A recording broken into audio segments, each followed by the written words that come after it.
It's time for another episode of Gospel Preaching Live, brought to you by the Kearney Church of Christ, which meets at 406 North Clark in Kearney, Missouri. Make plans to come out and visit the brethren. We look forward to seeing you. And now the host of Gospel Preaching Live, Richard Dodson. Okay, welcome to Gospel Preaching Live. My name is Richard Dodson. I am the minister of the Kearney Church of Christ. Kearney Church of Christ is located in Kearney, Missouri, and they meet at 9:30 on Sunday mornings and 10:30 for a worship service. And they would love to have you. I'm having a few technical difficulties. Bear with me just 1 second, if you would.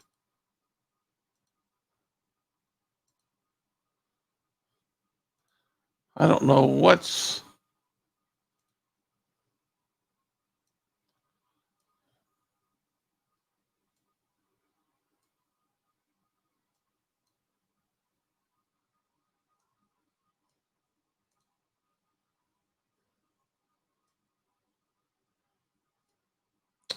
Okay, I think we got everything squared away.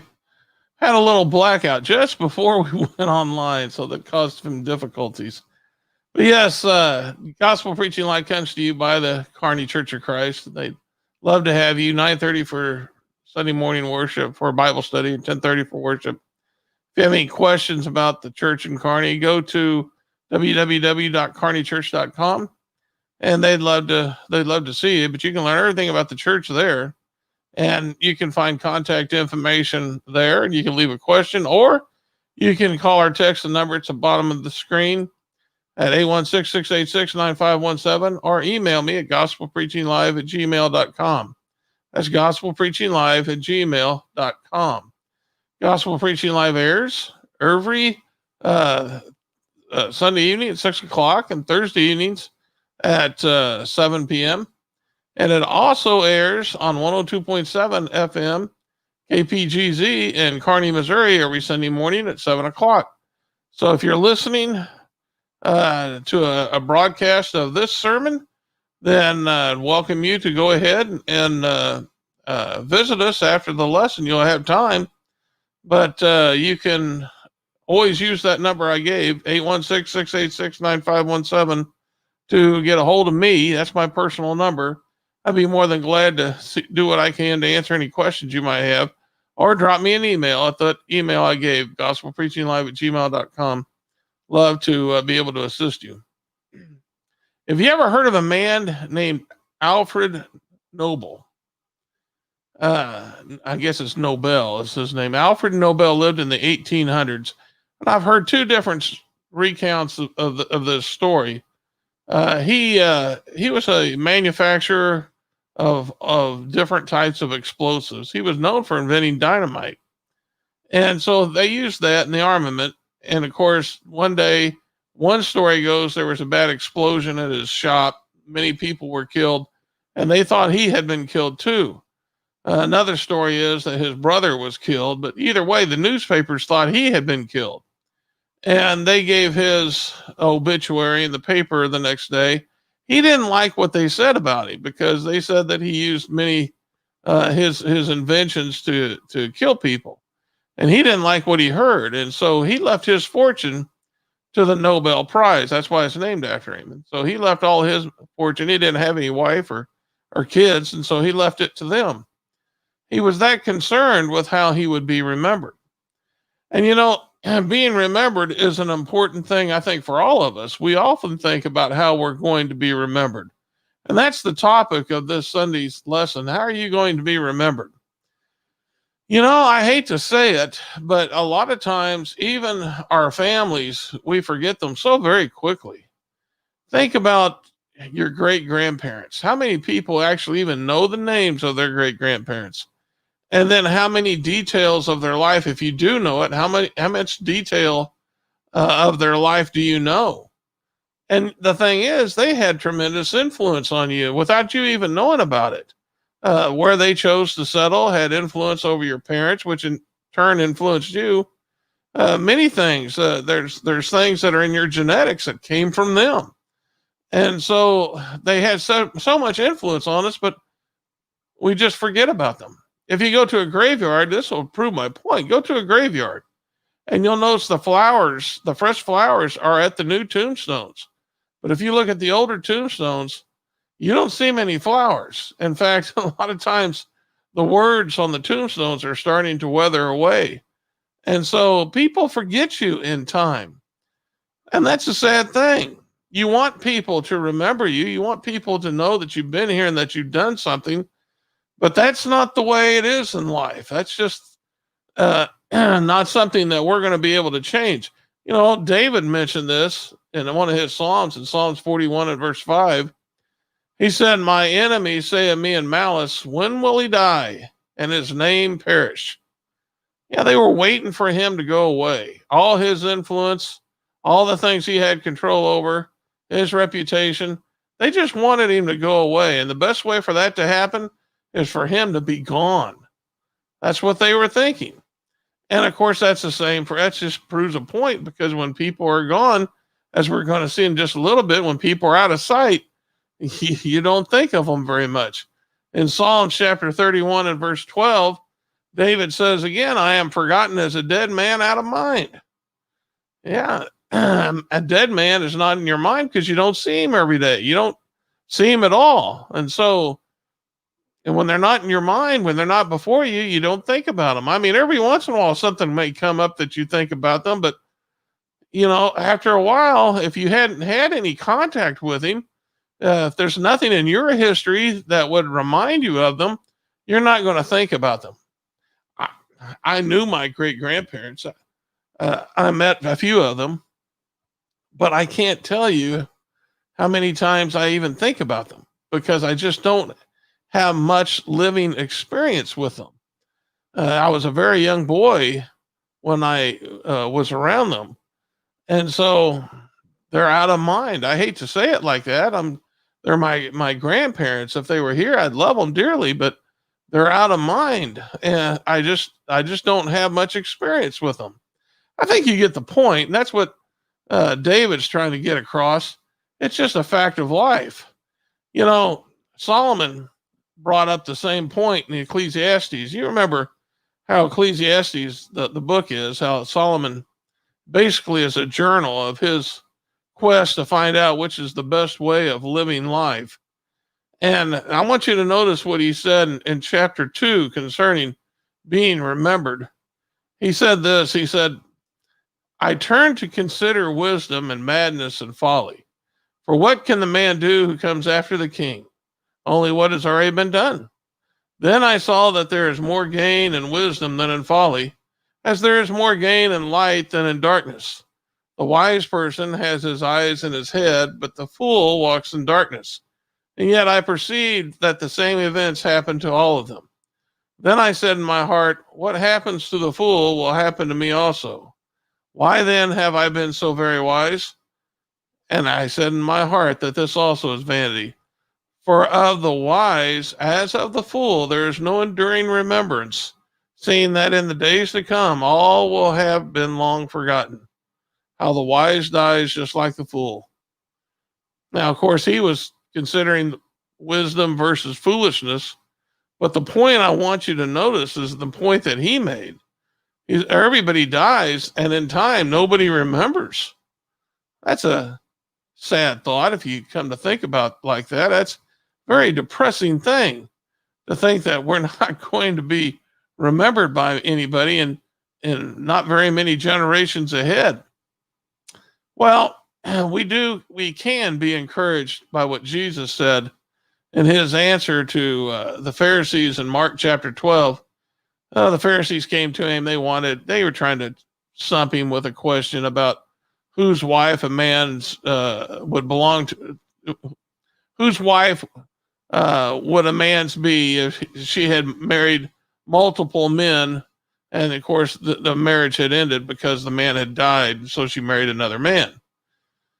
Well, Jesus corrects them because there's no marriage in the afterlife. But then he goes on and scolds them because they didn't know the scriptures.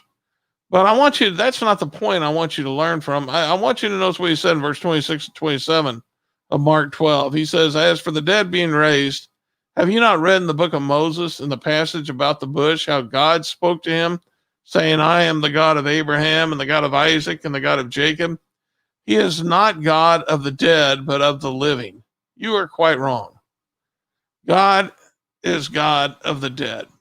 And so even though man may forget you, God doesn't. God knows of the dead. He knows of the living. And of course, in this reference, he's making reference to the fact that Abraham's still alive, Isaac's still alive, Jacob's still alive, even though they have passed from this life. Now, with that, we have to recognize that Jesus said these lives have much value. These spirits have much value. He says that in Luke chapter 12 in verse 6 and 7. He says, are not 5 sparrows sold for 2 pennies? And not one of them is forgotten before God. Why, even the hairs of your head are all numbered. He says, fear not, you are of more value than many sparrows. And that's what's important. We don't want God to forget about us because we know this life is short. We know this life is limited, but yet the Lord puts value on us. Why? I have no idea. That is one of the questions I would like to know. Who is man that thou art mindful of him? I can't understand why God would go to such lengths to love man like he has and to manifest it, to sacrifice. But he has. And it's obvious he has a very deep love for mankind. And so he's not going to forget. And so that's what's important. That's what our focus needs to be on.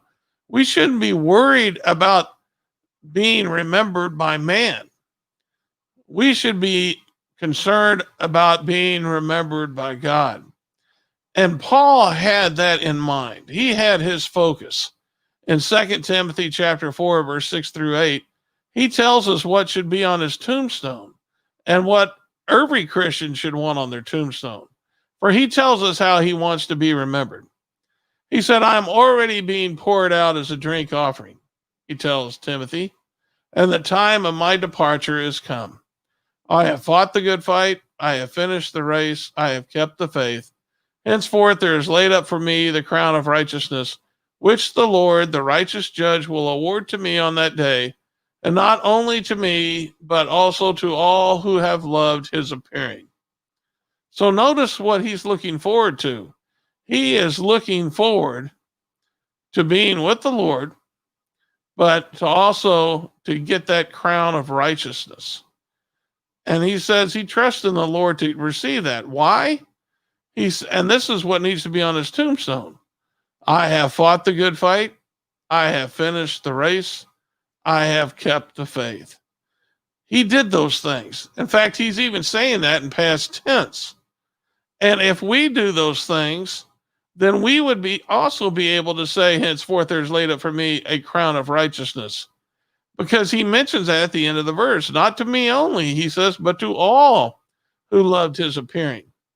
So what's important, what's really important in this life is who remembers us. And since we know man is eventually going to forget us, it's important that God does remember us.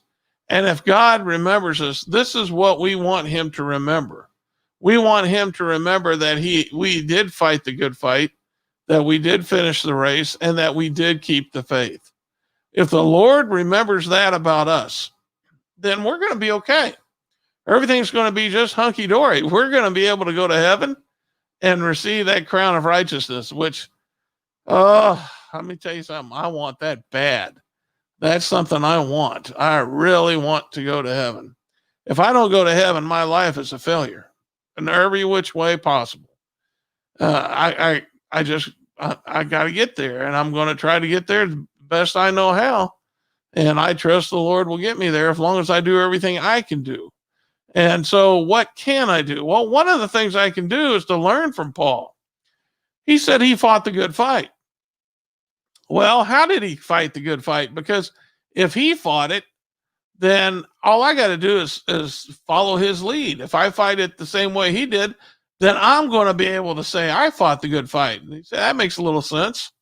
So let's look at a couple of verses that kind of illustrate how he fought the good fight. We're going to look in Acts chapter 9, verse 13 through 16, and then over in 2 Corinthians 11, verse 24 through 28. But notice first Acts chapter 9 and verse 13 through 16. This is when Paul was converted. If you remember, he was Saul, a persecutor of Christians, a persecutor of the church, and he was on the road to Damascus when Jesus appeared before him. And of course, he was blinded. He was led into meet with Ananias. And this, what we're going to pick up is when the Lord tells Ananias to go and speak with Paul. But notice what Ananias says. He says, Lord, I've heard from many about this man, how much evil he has done to your saints at Jerusalem. And here he has authority from the chief priest to bind all who call on your name. But the Lord said to him, go, for he is a chosen instrument of mine to carry my name before the Gentiles and the kings and the children of Israel. For I will show him how much he must suffer for the sake of my name. Okay, so Ananias was fearful of Paul, and we can understand why he would be. However, the Lord tells him to go because he's going to use Paul. And he's telling us right away what kind of fight Paul was going to have in order to be able to serve Jesus. He was going to have to carry the Lord's name before the Gentiles and before the children of Israel and before kings. And because he would be doing that, he was going to suffer much for the cause of Christ. Now that's a pretty tall order. That's a sack full of potatoes, you might say. That's going to be heavy carrying that load. But that's what he was going to have to do. That was the good fight for Paul. He was going to have to fight that. And then we read about this in 2 Corinthians chapter 11 and verse 24 through 28, when Paul is recounting, he received some criticism about his apostleship. And so he's justifying what he's done as an apostle. But notice he talks about some of the things that he had suffered. He said 5 times in 2 Corinthians 11, 24 through 28, 5 times I received at the hands of the Jews the 40 lashes less one. 3 times I was beaten with rods. Once I was stoned. 3 times I was shipwrecked. A night and a day I was adrift at sea, on frequent journeys, and dangers from rivers, dangers from robbers, dangers from my own people, danger from Gentiles, danger in the city, danger in the wilderness, danger at sea, danger from false brothers, and toil and hardship, through many a sleepless night, in hunger and thirst, often without food, and cold and exposure. And apart from other things, there is the daily pressure on me of my anxiety for all the churches. So Paul had a big load before him. This is going to be a pretty big fight he was going to have to wage. It was going to be physical, and it was going to be emotional, and it was going to be very much mental. He was going to have to be totally involved in it in order to fight this fight.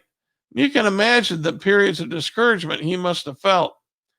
However, as we already heard, Paul fought that fight. And we have an account of these things in the New Testament that we can read and see how he did fight these things. What I do know is that we all each have burdens we have to carry. We have a fight before us we have to fight. And if Paul was willing to go through this, then how bad can our fight be? I haven't gone through anything like this. I've received some persecution for being a Christian. That's no big deal. Jesus said, if they persecuted me, they're going to persecute you. Well, so that's not a big deal. But the persecution that I have endured is nothing compared to what I read about the Apostle Paul. And so maybe I need to try harder. Maybe I need to do more. I do know that there are times that we're in danger. For instance, right now, this year, we've all had to deal with the COVID virus. That puts us in danger when we go to church. I want to give you a thought question. Do you think COVID would have kept the Apostle Paul from attending church? I don't think so. I really don't. He put himself in danger at all times. Well, we can read about Epaphroditus in Philippians, how he too had put himself in danger. He got very sick for the cause of Christ, trying to do service for Paul. And so these people in the first century, they understood that fighting the fight could mean that you're going to suffer physically. Fighting the fight would be a mental fight, and fighting the fight could be an emotional fight. But they were up for the task, and we need to be up for that task as well. We need to be all in, knowing full well that our very lives may be asked of us. So what?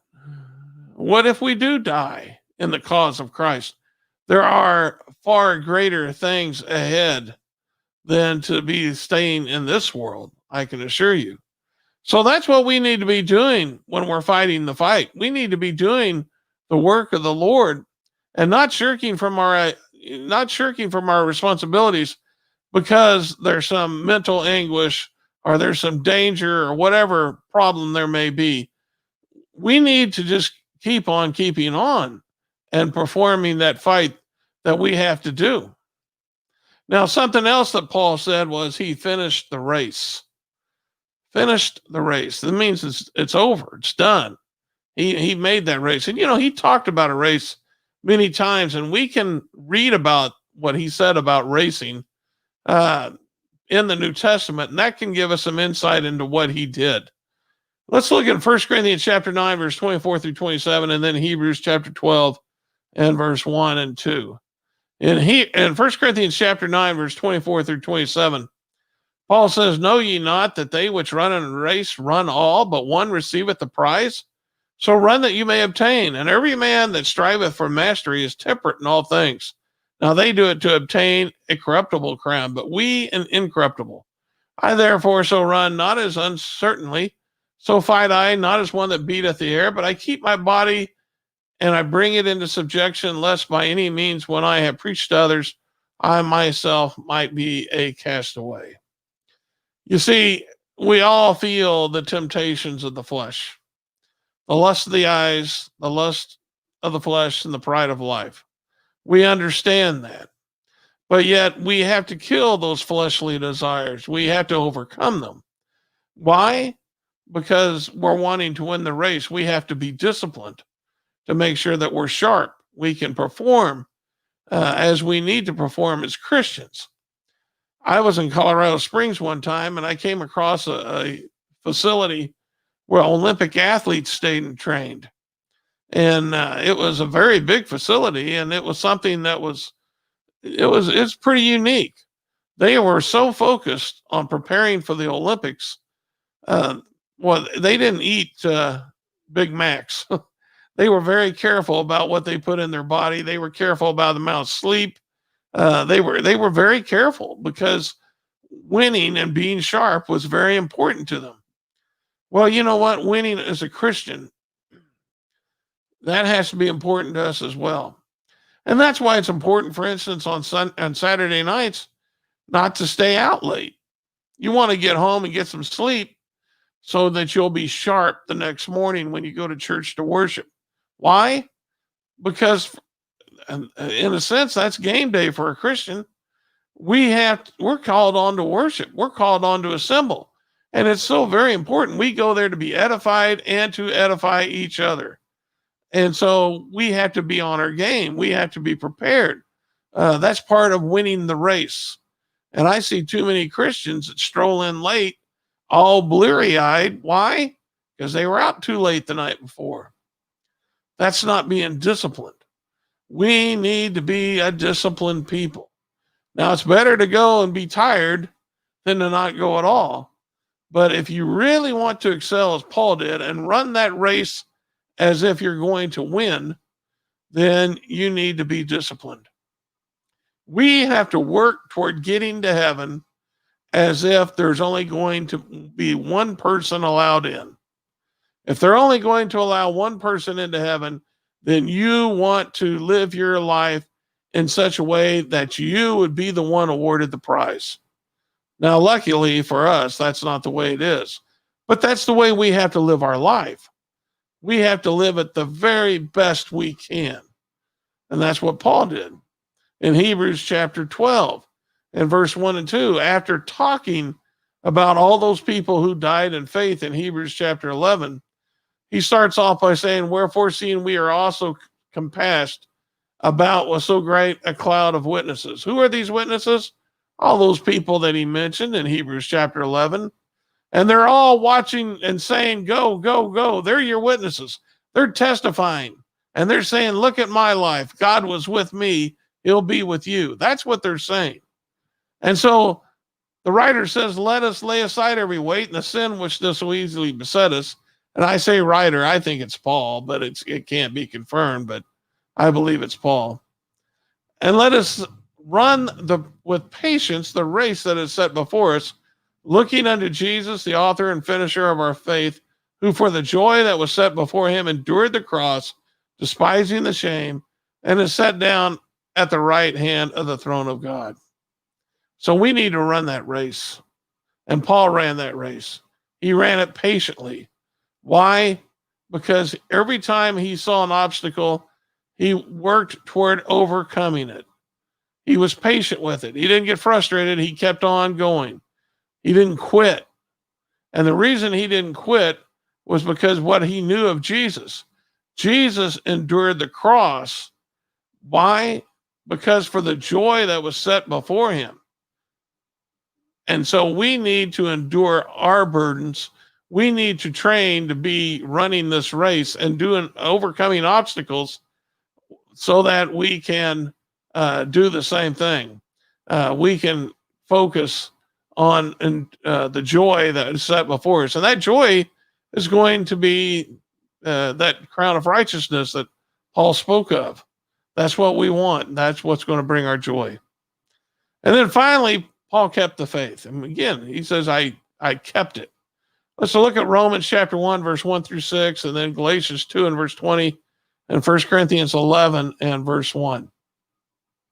Romans chapter 1 and verse 1 through 6 says, Paul, a servant of Jesus Christ, called to be an apostle, set apart for the gospel of God, which he promised beforehand through his prophets in the Holy Scriptures concerning his Son, who was descended from David according to the flesh and was declared to be the Son of God in power, according to the Spirit of holiness by his resurrection from the dead.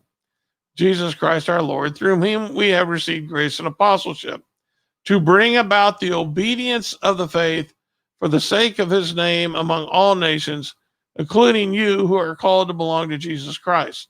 That was the whole purpose of Paul as an apostle. What was he trying to do? To bring about your obedience. To bring about your obedience to the faith, to be specific. He wanted that to happen among all nations. And that's our purpose as well. We need to be obedient, so not to be a stumbling block to others, but to also proclaim the gospel of Jesus Christ. And when we do that, we're hoping that other people will learn from what we're trying to do. And if they do that, that can bring about their obedience to the faith. In Galatians chapter 2 and verse 20, Paul says, I have been crucified with Christ. It is no longer I who live, but Christ who lives in me. And the life I now live in the flesh, I live by faith in the Son of God, who loved me and gave himself for me.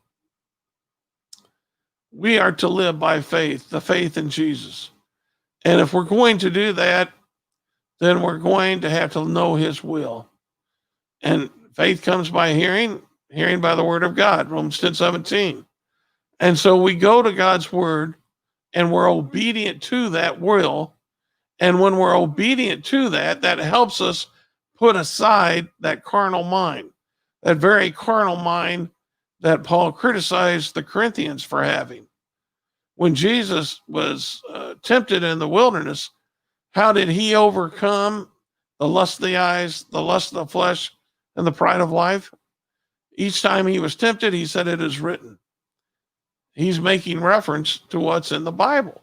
If we know God's will, then when we're faced with temptation, we can also live by faith in the Son of God by being obedient to that written word. being obedient to the faith. And in so doing, we will have crucified the flesh, is what we need to be doing to begin with. Paul goes on to say, be ye followers of me as I am of Christ in 1 Corinthians 11 and verse 1. We need to look at what Paul did and how he fought the good fight, kept the faith. We need to be following that. If we follow those things, then we know we also can be receiving that crown of righteousness. And so that's your lesson for this evening. How are you going to be remembered? Is the Lord going to remember you for fighting the good fight, for finishing the race, for keeping the faith? If you do the things that Paul did, then you're going to be remembered by the Lord for these things. And that's all you got to worry about in life. That's all you should care about being remembered by, is these three things right here. And Paul finished 2 Timothy chapter 4 in verse 8, our text of our lesson. And this is a good place for us to leave off. He said, henceforth there is laid up for me the crown of righteousness, which the Lord, the righteous judge, will award to me on that day, and not to me, but also to all who have loved his appearing. So that invitation is to you. Do you want to join Paul in those three things? Do you want to be remembered for fighting the good fight, for finishing the race and keeping the faith? If you do, and you work toward doing that as Paul did, then you likewise are going to receive that crown of righteousness.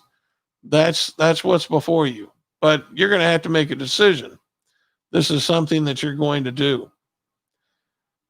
Well, that's how you should be remembered. How you'll be remembered is up to you. All right, that's our lesson for this evening. Remember, if you're in the Kearney area, 406 North Clark is the address of the church. And you can learn all about the church at kearneychurch.com. They meet Sunday mornings at 9:30, 10:30 for worship.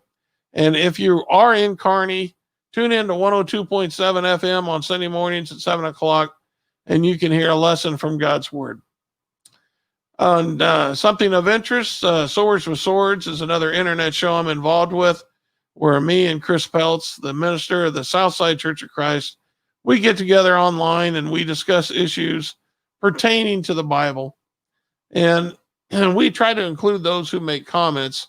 So if you are tuning in at 10 o'clock on Tuesday mornings, we'd love to have you.